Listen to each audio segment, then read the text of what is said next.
Welcome to the motherfucking relay. We're covering today's top boxing news. Okay, we'll start with this. The numbers are in for the Ryan versus Mayer welterweight title fight, and to my surprise, it brought in some robust numbers. Just under 1 million, approximately 993 average viewers took in the boxing match, and it delivered. It really delivered. In fact, it was better than I expected. So much more action. More than I thought. And in terms of viewing figures, it brought in a lot more than I thought. Top Rank has been promoting Mikaela Mayer for a long time now. I believe it's been since 2017 they've been promoting this fighter, so the groundwork has been laid to where some portion of the audience, the boxing community at large, is familiar with Mikaela Mayer and Mikaela's penchant for fighting the somebodies and fighting in the big fights, the biggest fights possible, whether it's the Baumgartner fight, the Jonas fight, in this instance the Sandy Ryan fight. These are good numbers. So perhaps this might coax the people at Top Rank to sign 1 or 2 more female fighters to their roster. Since signing Mikaela Mayer, they've only ever offered one other female fighter a contract, and that's Senicia Estrada. She's the only other fighter besides Mikaela that they have under contract, but there's plenty of room there for that many more female fighters. Exciting ones, entertaining ones, in deep divisions. That's important, because it's not just who you sign and what they can do as an individual, but are there fights out there, good fights to make, cost-feasible fights? Oftentimes you'll find in women's boxing that the fights are entirely doable because they're affordable. They don't have all the astronomical demands that the men do. Like Brian Norman, for example, wanting in excess of $1.7 million to unify with Jaron Ennis. It won't take anywhere near as much to get 2 champions to unify in women's boxing. The women, seemingly, are a lot more willing to fight and take on challenges. Sandy Ryan is a prime example. She didn't have to come to America to fight Mikaela Mayer.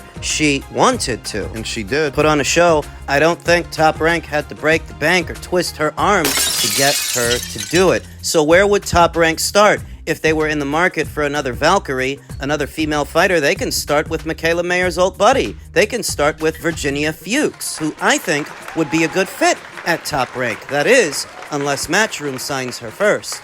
And they might. Remember that Jenny Fuchs' last fight was on the undercard of a Matchroom show, so there might already be something going on there. Virginia Fuchs in the flyweight division. The flyweight division, that's a deep division. There are a lot of champions there, a lot of fights that can be made, all of which are cost feasible.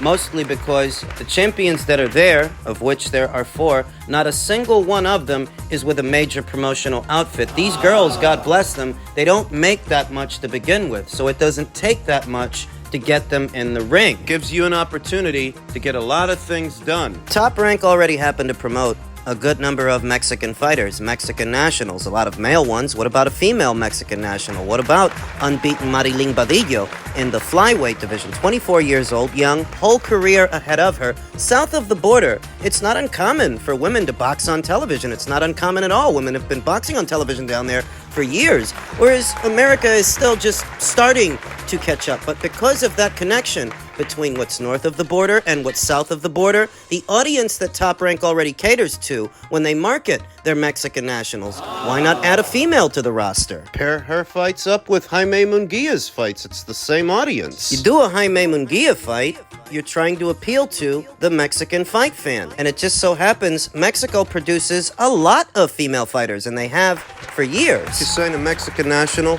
you can go for the best of both worlds, Mexico and America, in a right hook Roxy, an American national of Mexican descent, very young, whole career ahead of her, plenty of time to mold her into an elite fighter and to draw unto herself. The same applies to a Yadira Bustillos. She's really good. So these are just a few ideas for what additions Top Rank can make to their existing roster. If they are in the market for 1 or 2 new female fighters, new faces, those are a few that they can go with. And it's all cost effective, because even when it comes to male fighters at the lower weights, those guys don't cost that much to begin with, much less the female fighters or the female champions. It's not expensive to do a fight between a couple of super flyweights or some flyweights, light flyweights. It's not expensive for the men or the women. Those are just a few fighters and a few ideas that they can go with, because if Mayer versus Ryan brought you these kinds of numbers, there are other fighters that you can build In deeper divisions than the welterweight division. Glad to see that many people were able to take in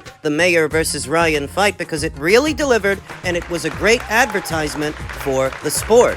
Hopefully Top Rank expands upon that. Elsewhere in the world of boxing, it appears that Ryan Garcia has been removed from the Undisputed video game at the request of the World Boxing Council for the hate-filled tirade he had via his social media some months ago. You guys remember. Thus is expected for any public figure that so takes aim at an entire group of people based on race and or religion. Ryan did both, so nobody's surprised. And I imagine that other brands that might have been doing business with Ryan on the premise of that are no longer doing business with Ryan. I remember he had a Gatorade deal. I don't think he still has one. So for any Ryan Garcia fan, any Ryan Garcia stan apologist who's telling him or herself that Ryan's creating the stir he's creating for promotion, for marketing purposes, it can't be for marketing purposes when brands are distancing themselves from you. If the end game is endorsements and sponsorships, you just limited how many you can get. It's not promotion. He's just a bigot. Seemingly, in retaliation to being removed from the game, he was asked about the Undisputed game, and Ryan said, "Nah, I never played it, heard the controls were iffy, and it was kinda whack." After they removed you, right? It's the lack of accountability. What is in keeping with this younger generation is how they don't think they're responsible for anything. They don't think they're accountable. Ryan Garcia is not a little kid. He's 26 years old. You're talking about a 12-year-old with a headset playing Call of Duty. You can expect to hear expletives and obscenities, maybe even some racial slurs from a child who doesn't even really know what he's saying. But Ryan is a grown man. He's not a child. What are you trying to convince us of? That he said the awful things that he said for marketing purposes, for promotion. Well, look what it got him. Good job. You guys are always apologizing for this idiot, likely because you harbor the same bigoted sentiments that he does. So now you want to put him on a pedestal because he had the courage to say the things that you won't, the things that you don't. Because out there in the real world, you say the stuff he said, you're getting put in the hospital. You know it. You like him because he had the nerve to say the things that you won't. Ryan Garcia stated, "Just because your fear cripples you from taking on challenges doesn't mean you have to shoot down my bravery." Yeah, you must have been feeling brave that day. Liquid courage. Coward! That's why you sit on the sidelines while you watch your life pass through without feeling purpose. Get a load of Socrates over here. That fire you had was put out by fear. Who's he talking to? Likely anybody that criticizes him for behaving the way that he's been behaving. Let's go of a racially charged, Islamophobic tirade, tests positive for a banned substance, is suspended for it as a result, and that's how he defines bravery. Perhaps the way that you define bravery and the way the rest of the world defines it differs. Perhaps, because I don't see a brave man. I see a little boy. A boy in a grown man's body. A guy with the impulse control and practices of a small child. Though not being one, still responsible for his actions, and he's mad that he's being held accountable. He cheated, ladies and gentlemen.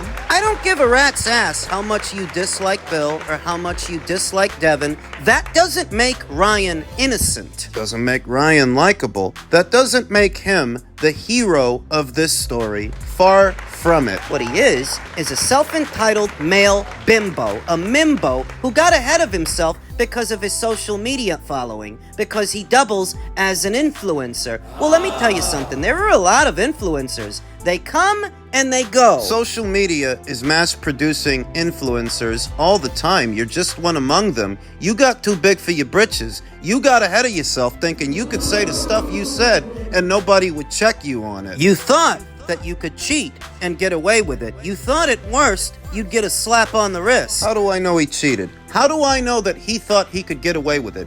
Isn't this the idiot who trashed a hotel room with a motorcycle helmet and he doesn't even own a motorcycle? The guy's stupid. You want him to be some kind of marketing savant, marketing genius that he's getting all this attention on himself, but a lot of it isn't good, and a lot of it isn't conducive towards making money. Not when brands are distancing themselves from you because you're a bigot. Irrespective of Devin Haney and his overbearing father and how they're handling all of this, away from that, Ryan is a scumbag. I think he's a scumbag. And I think the only kind of people that could get behind somebody like Ryan are other scumbags. Nobody cares what you guys think. That's why you try so hard to get people to like him. He's innocent. If he's innocent, then I'm a Ninja Turtle. No, he's not innocent. He's guilty. That's why he's suspended. He's guilty, and you're an idiot. And you being an idiot would be all right if you didn't pester the rest of us with your idiocy, with your fandom, your fanaticism. Jerk off to pictures of Ryan on your own time from the privacy of your own home. Don't bother the rest of us with that stuff. Got it? His punch resistance had gone, he wouldn't have got up from the first one. I mean, that right hand was big enough to put most heavyweights to sleep. He got up, he took huge shots in that fight until he walked straight onto one whilst he was trading, and that shot would have knocked most people out. So, no, I don't think his punch resistance has changed at all. I just think he boxed poorly, and if he wants to win the rematch, he's got to put it right. Some might feel vindicated that Anthony Joshua lost the way that he did because for them, it's confirmation that this guy can't take a shot. This guy can't take a punch. They've been calling him chinny for years, and they're using the Dubois fight as proof. Now, I don't necessarily agree with that. I don't, because if Daniel would have hit most heavyweights the way that he hit Anthony, the fight don't go past the first round. They wouldn't have got up. It's not that he was knocked down by those punches that got my attention. It's that those punches landed. Why did he get hit with those punches? Defensively, I thought he was better than that. Did you not take Daniel seriously? That you're going out there pulling back in straight lines, fighting with your hands down, you think this guy don't hit hard or something? People are focusing on Anthony's punch resistance or the lack thereof. I'm focusing on his lack of defense because any heavyweight gets through with a shot like that on any other heavyweight, yeah, guy's gonna go down, of course. Anybody can knock out anybody at heavyweight. As long as they can land. Rematch talks are out there, folks. Talks of a rematch are beginning. Talks. Preliminary talks. I mean, firstly, if you don't take the rematch, you're in a little bit of wilderness in terms of when you're fighting and who you're fighting. And I think at this stage in your career, the last thing you want is uncertainty and inactivity. I think, although he downplays it, one of the big things for Anthony is to fight for and become world champion. There's a lot of discussions about wait for Fury. I mean, December 21, I'm sure it happens, but what if it doesn't? What if there's an injury and then it happens in April? What, are you waiting for April and then you don't fight till the end of next year? Like, even with December 21, you're not going to fight the winner or loser till July, August, September. And I think that inactivity at this stage in his career is not going to be good. Listen, if it's up to AJ, the rematch is 100% on. He's like, let me at him, I know I can beat him. But we will talk internally as a team and advise him what we think is best. I think we're leaning towards the immediate rematch. And, you know, I think it's going to be difficult to convince AJ otherwise. Yeah, I don't know. I mean, listen, Daniel's away. He's away with his family, enjoying a great win, a great performance, and he deserves to have this rest. We're not in any rush to catch up with him until he's back and talk about what that next fight looks like. You know, obviously, I'm talking to Eddie. I've spoken to His Excellency, and we'll get a bit more of a sense of the direction that we're going in when I get to Riyadh next week. In terms of just any other options, what other options are there out there for him? He's heavyweight champion in the world. He's got a lot of options. Whatever he wants. He is a sensational talent. He's someone that we've believed in since, you know, the age of 19 when he turned over with us. It's been an incredible journey. It's had a few downs, but mostly ups, and he's just knocked out a global superstar in front of 98,000 people at Wembley Stadium. So, look, the world's his oysters. Options are aplenty. It doesn't sound like they're on the same page, Eddie and George. Eddie says he's leaning towards the second fight, where George seems a bit more open-minded, open to other options, that maybe they don't give AJ the second fight. Carl Froch doesn't think AJ deserves it. He says, does AJ deserve to be jumping straight back in there with an immediate rematch? I think there's other people in line that actually deserve a fight for the IBF world title. Joseph Parker, Zile Zhang, just to name a couple of them. The problem is that as good as those fights are, they're not as big as this one. They're not as big as an AJ rematch. You can say that Joseph Parker deserves it more, or Zhilei Zhang, or Martin Bakole, any one of these other guys that are out there, that they deserve a shot at a title more than AJ, but fighting them won't get Daniel as much money. And I remember that immediately after the fight, Daniel said he's open to a rematch. He wants to do it even bigger, even better next time. Let's be honest.